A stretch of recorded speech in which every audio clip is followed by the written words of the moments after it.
ఏమని చేయాలమ్మా? ఏమని చెప్పమంటావు? ఏడుపు వస్తుంది. రేపు ఇంకొక ఎగ్జామ్ ఉంది, ఎల్లుండి ఒక ఎగ్జామ్ ఉంది.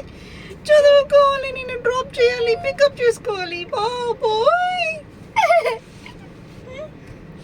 నీకేముందమ్మా? కూర్చుని ఎగ్జామ్ రాస్తావు అంతే కదా నువ్వు చేసేది. అబ్బా అబ్బా కాదు, నువ్వు ఎగ్జామ్ సరిగ్గా రాయిపోయినా నన్నే తిడతారు.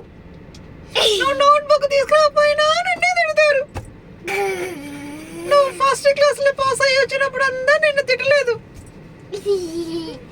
ఎందుకమ్మా నాకే అన్ని ఇలా జరుగుతుంది?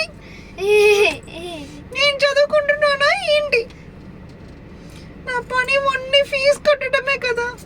కట్టపోతే టీచర్ తిడతారు, చదవకపోతే నాన్న తిడతాడు. అబ్బా నిన్న నువ్వు ట్యూషన్ కి నోట్బుక్ తీసుకురాకపోయినా ట్యూషన్ టీచర్ నాన్న ఫోన్ చేసి తిడుతున్నారు. ఎందుకమ్మా అందరితో నన్ను తిట్టిస్తా ఉన్నావు?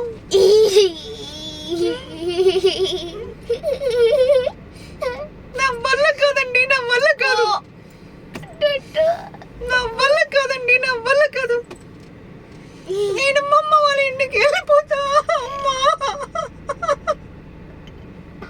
ప్లీజ్ అమ్మా, ఈ కోతి దగ్గర నుంచి నన్ను తీసుకెళ్ళి. తిడుతున్నారు అందరు నన్ను. ఎందుకు